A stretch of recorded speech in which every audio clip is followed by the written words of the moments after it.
Hello students, आप सभी का आज की क्लास में फिर से स्वागत है। अपन आज जो पढ़ने वाले हैं वो है क्लास 12 का चैप्टर लेंगे इलेक्ट्रोस्टैटिक। अब भैया इलेक्ट्रोस्टैटिक होता क्या है? देखो, आज जो अपन बातें करेंगे वो बेसिकली सिर्फ इलेक्ट्रोस्टैटिक से रिलेटेड करेंगे, कुछ उसके बेसिक फंडामेंटल। तो देखो, इलेक्ट्रोस्टैटिक क्या होता है? यह जो है वो इलेक्ट्रोमैग्नेटिज्म की एक ब्रांच है। इलेक्ट्रोमैग्नेटिज्म किसकी ब्रांच है? ये इसको ईएमटी कहा जाता है बेसिकली, है ना। Electro magnetism. भाई साहब, इलेक्ट्रोमैग्नेटिज्म होता क्या है? इलेक्ट्रोमैग्नेटिज्म मतलब कि यहां पर अपन इलेक्ट्रो मतलब कि इलेक्ट्रिक से रिलेटेड, मैग्नेटिज्म मतलब कि मैग्नेटिक से रिलेटेड, इन दोनों के फिनोमिना जो हम देखते हैं यही सारा के सारा किस में आता है? ये आता है इलेक्ट्रोमैग्नेटिज्म में। अब इलेक्ट्रोमैग्नेटिज्म इसकी भी दो ब्रांच होती है। कौन कौन सी होती है? इलेक्ट्रोमैग्नेटिज्म की दो ब्रांच होती है। फर्स्ट जो होती है जिसे हम कहते हैं इलेक्ट्रोस्टैटिक। क्या कहते हैं? इलेक्ट्रोस्टैटिक्स। और दूसरी क्या होती है? दूसरी होती है इलेक्ट्रोडायनेमिक। क्या होती है? इलेक्ट्रोडायनेमिक। क्लियर? तो एक तो होती है इलेक्ट्रोस्टैटिक और दूसरी होती है इलेक्ट्रोडायनेमिक। अच्छा, तो ये दोनों क्या होते हैं? इलेक्ट्रोस्टैटिक मतलब कि यहां पर चार्ज की हम स्टडी करेंगे। देखो, दोनों जगह चार्ज की ही स्टडी की जा रही है, लेकिन इलेक्ट्रोस्टैटिक जहां पर पढ़ी जाती है वह होता है चार्ज एट रेस्ट। क्या होता है? Charge at rest. मतलब कि जहां पर जो चार्ज रेस्ट में है उनके अबाउट अगर स्टडी की जा रही है तो वो होता है electrostatic. Study of static charge. Clear? ठीक है, तो ये तो होता है चार्ज एट रेस्ट। यहां पर आपकी फिजिक्स 12 क्लास की chapter 1 and chapter 2, first electric charges and field and second potential and capacitance, यह दोनों जो चैप्टर है वो इस यूनिट के अंदर आते हैं। और उसके आगे जैसे करंट, इलेक्ट्रिसिटी हो गया, मैग्नेटिज्म आप पढ़ते हो, है ना, Biot Savart law, ampere law, ठीक है। उसके बाद ईएमआई, इलेक्ट्रोमैग्नेटिक इंडक्शन, जहां पर आप फेराडे लॉ पढ़ते हो, है ना। तो वो सारी चीजें अपन पढ़ेंगे किसमें? इलेक्ट्रोडायनेमिक में। आ गई बात समझ में? जी सर, बिल्कुल आ गई। अब और आगे बढ़ते हैं। तो सबसे पहले हम जो देख रहे हैं वो क्या देख रहे हैं? इलेक्ट्रोस्टैटिक। तो आइए शुरू करते हैं इलेक्ट्रोस्टैटिक। भाई साहब जी लिख दीजिए इलेक्ट्रोस्टैटिक। ठीक है, तो सबसे ऊपर आप टॉपिक डाल दो। क्या डालना है? इलेक्ट्रोस्टैटिक। अब इलेक्ट्रोस्टैटिक क्या होता है? It is the study about of static charge. ये सभी के सभी किसकी ब्रांचेस है? आप सभी को बता रखा है मैंने, इलेक्ट्रोमैग्नेटिज्म की। किसकी? इलेक्ट्रोमैग्नेटिज्म की। तो इलेक्ट्रोस्टैटिक क्या होता है? The study of static charge. Static charge, है ना, जिसमें अपन स्टैटिक चार्ज की स्टडी करते हैं, यह होता है क्या? इलेक्ट्रोस्टैटिक। आ गई बात समझ में? जी सर, बिल्कुल आ गई। और आगे बढ़ते हैं। तो इलेक्ट्रोस्टैटिक में सर ये चार्ज क्या होता है? देखो, चार्ज के लिए मैं काफी कुछ अच्छे फिनोमिना बताता हूं।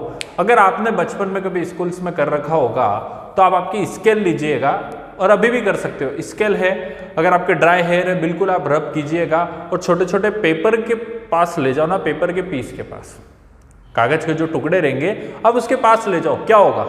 एक दूसरे से चिपक जाएंगे। या फिर आपने किसी बर्थडे पार्टी में बलून को सर पे रगड़ के कभी दीवार पे चिपकाए हैं?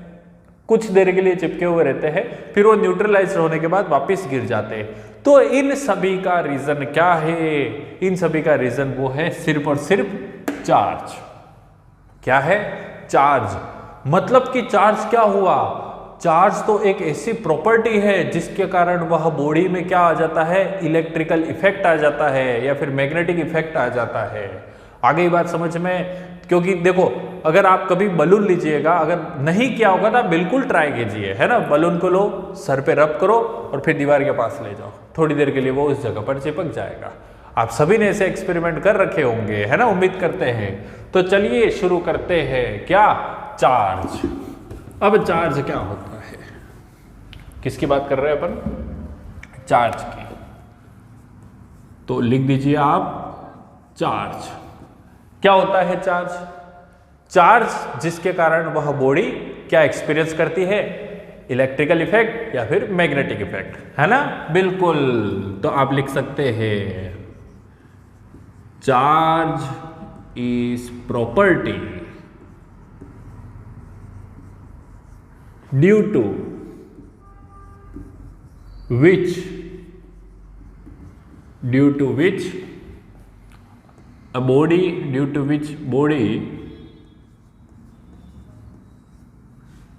produces or experience इलेक्ट्रिकल, है ना, इलेक्ट्रिकल एंड मैग्नेटिक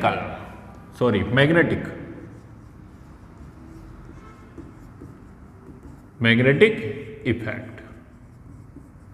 ठीक है जी, बिल्कुल sir. Charge is a property जिसके कारण वो बॉडी क्या हो जाती है, वो एक्सपीरियंस करती है या फिर प्रोड्यूस करती है इलेक्ट्रिकल या फिर मैग्नेटिक इफेक्ट। तो चार्ज क्या होते हैं? देखो शुरू में ये पॉजिटिव है तो कोई प्लस प्लस नजर नहीं आता है। आई बात समझ में? शुरुआत में क्या हुआ कि इनको दो प्रॉपर्टियां दिख गई कि हाँ, एक को बोल दिया चलो ये प्लस, इसका नाम रख दो माइनस। तो तब से ये चले आ रहा है। बेसिकली एटम आपने देखा होगा, मतलब उसके बारे में सुन रखा होगा, है ना?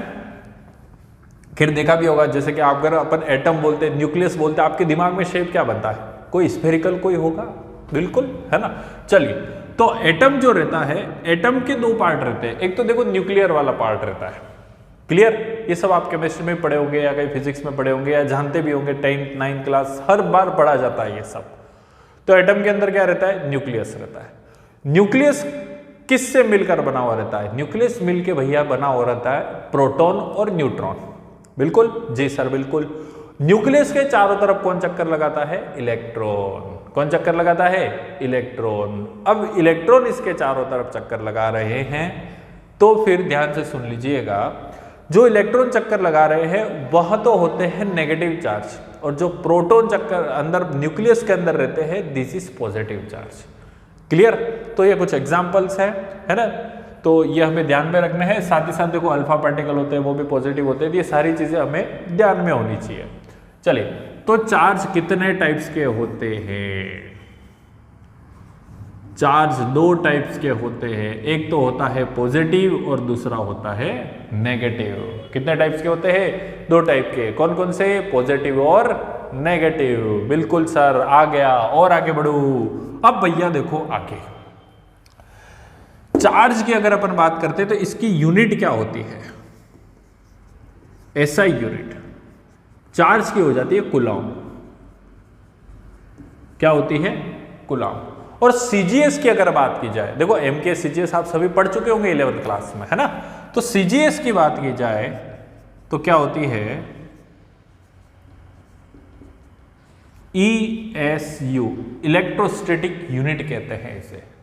क्या कहते हैं? Electrostatic unit. यह जो होती है वो किसकी यूनिट होती है? चार्ज की। तो चार्ज की कूलॉम होती है, ESU भी होती है एक, है ना?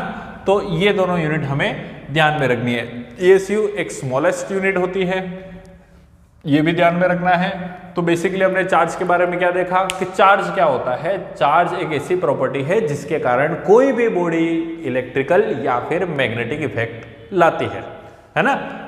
तो ये हो गया चार्ज। दूसरी चीज चार्ज की यूनिट क्या होती है? कूलॉम।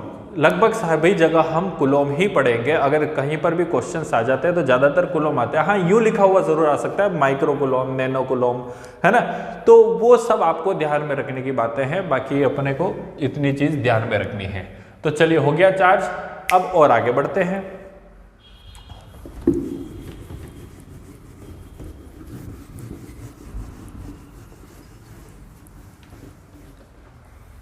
अगला जो आता है वो है आपका प्रॉपर्टीज ऑफ चार्ज। चार्ज पढ़ दिया, अब उसके बारे में बात करते हैं अपन।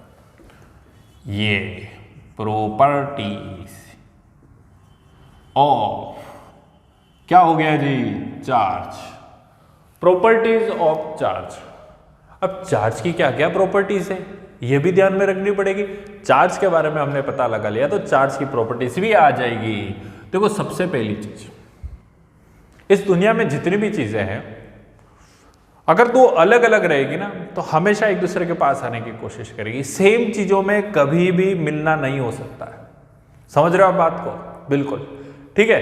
तो चार्ज में नेचर बनाई इसलिए है, अगर दो चीजें अगर सेम होगी तो वो कभी एक जगह नहीं रह सकती, दो अलग अलग रहेगी, कॉम्बिनेशन बहुत बढ़िया होता है। तो वही चीज यहां पर भी लागू होती है।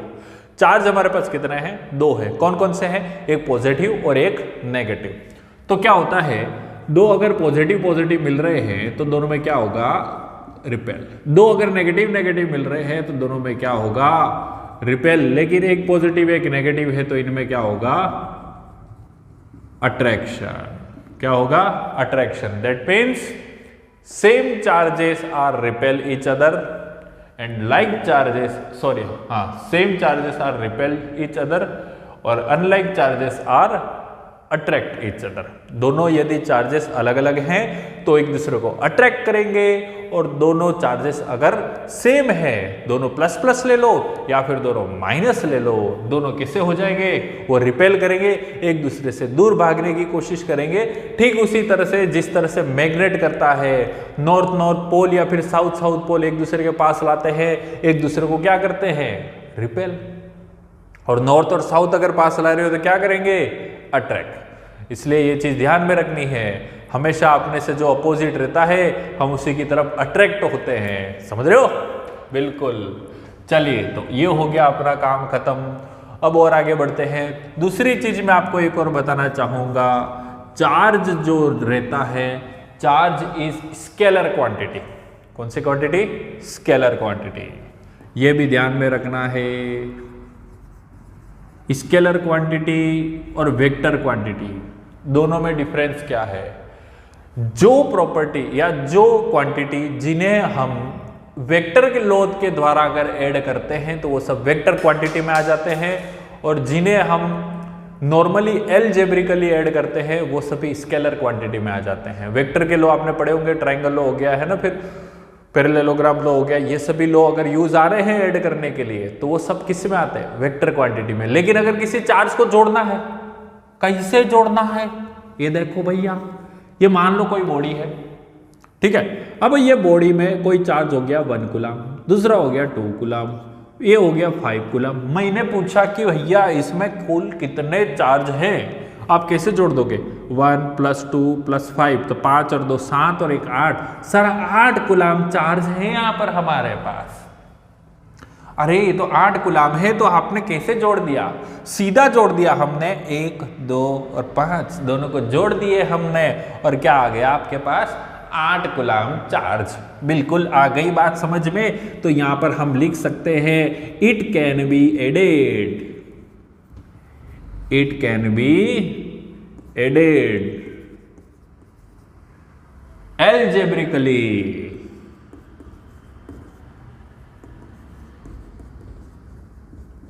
अलजेब्रिकली। हो गया काम खत्म, है ना। तो ये चीज हमें ये एग्जांपल ध्यान में रखना है।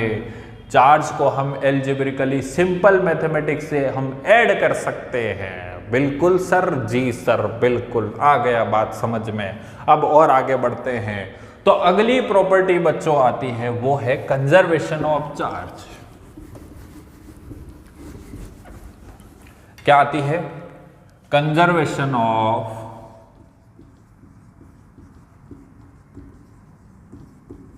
चार्ज। कंजर्वेशन ऑफ चार्ज आपका क्या कहता है? चार्ज को ना तो हम बना सकते हैं, ना ही हमें इसे डिस्ट्रॉय कर सकते हैं। ये चार्ज हमेशा एक बॉडी से दूसरी बॉडी में ट्रांसफर हो सकते हैं।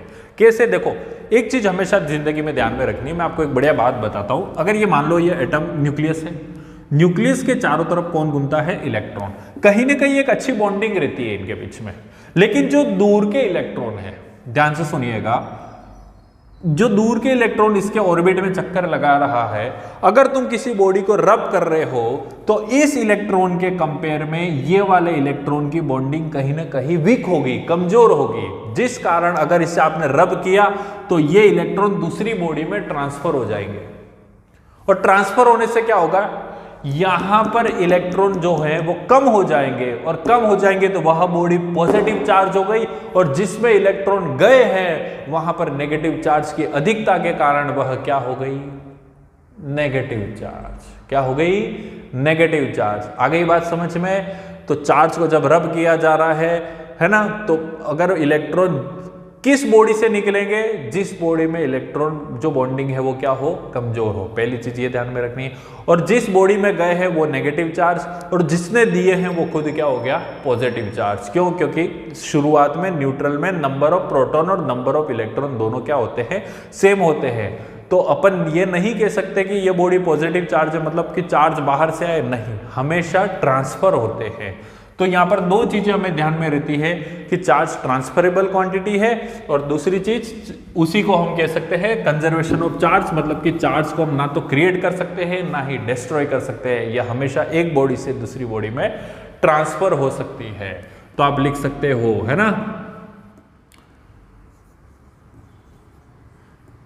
Charges are transferable. ठीक है, चार्जेस आर ट्रांसफरेबल, ये लिख दो ना। या फिर आप वो भी लाइन लिख सकते हो, charges are neither be created nor be destroyed, है ना, it always transfer from one body to another body. Clear? जी सर, बिल्कुल क्लियर। दूसरा जो होता है वो है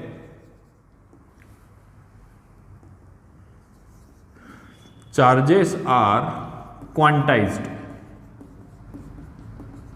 अब क्वांटाइज का मतलब क्या होता है कि किसी भी बॉडी में जो चार्ज जो रहते हैं वो हमेशा always integral multiple of fundamental of electric charge. अब सर ये क्या होता है इलेक्ट्रिक चार्ज? इलेक्ट्रिक चार्ज का मतलब होता है, अगर मैंने बोल दिया इस बॉडी में एक चार्ज है, that means it is equal to 1 into E, and value of E is equal to 1.6 into 10 raised to power minus 19 coulomb. Clear? ये क्या होती है, E की वैल्यू होती है। बिल्कुल सर, ठीक है। तो E की वैल्यू क्या हो गई आपके पास, 1.6 into 10 raised to power minus 19 coulomb. Clear? अब मैंने बोल दिया इसमें दो चार्ज है, दैट मीन्स 2E, तीन चार्ज है 3E, इसी तरह से N चार्ज है तो NE। ये क्या हो गया, टोटल चार्ज का formula. Q is equal to क्या हो गया, NE। दैट मीन्स किसी भी बॉडी में मिनिमम चार्ज E के बराबर हो सकते हैं, हालांकि इससे कम हो सकते हैं जिन्हें हम क्वार्क कहते हैं, लेकिन ये टॉपिक अभी हमारे लिए पढ़ने के लिए नहीं है, है ना। हमें जो 12 लेवल तक पढ़ना है वो बस यही चीज ध्यान रखनी है कि चार्जेस आर क्वांटाइज्ड, मतलब कि किसी भी बॉडी में चार्ज E से कम नहीं हो सकते। 1 है तो 1E, 2 है तो 2E, 3 हो तो 3E और N है तो N ही। These are total charge. आ गई बात समझ में? And where E, value of E is equal to 1.6 into 10 raised to power minus 19 coulomb. खत्म काम। आ गई बात समझ में? तो ये कुछ थी बेसिक प्रॉपर्टीज ऑफ चार्जेस जिनके बारे में हमने जाना। तो हमने क्या क्या पढ़ा, हमने पढ़ा इलेक्ट्रोमैग्नेटिज्म जिसके दो पार्ट होते हैं, इलेक्ट्रोस्टैटिक और इलेक्ट्रोडायनेमिक। इलेक्ट्रोस्टैटिक में हम क्या करते हैं, study about of rest charge. Clear? और इलेक्ट्रोस्टैटिक में फिर हमने क्या देखा कि चार्ज क्या होते हैं, दो टाइप के होते हैं, एक होता है पॉजिटिव, दूसरा होता है नेगेटिव। ये भी देख लिया। इसके बाद हमने और फिर लास्ट में क्या देखा, प्रॉपर्टीज ऑफ चार्जेस, जहां पर like charges repel each other और unlike charges attract each other, ये हमने देखा। उसके बाद हमने क्या देखा, चार्जेस अ कंजर्वेशन क्वांटिटी। आप बिल्कुल वीडियो को पीछे करके देख सकते हो। उसके बाद हमने देखा कि चार्ज ट्रांसफरेबल होते हैं, चार्ज स्केलर क्वांटिटी होती है और चार्ज क्वांटाइज्ड। ठीक है, तो बेसिक बातें ये आज हमने देख ली है। 12 का चैप्टर अब स्टार्ट हो चुका है। बिल्कुल उम्मीद करता हूँ आप सभी अच्छे से पढ़ रहे होंगे। रिवीजन के तौर पर भी आप ये वीडियो देख सकते हैं। तब तक के लिए अपना ख्याल रखते रहिएगा। Good bye.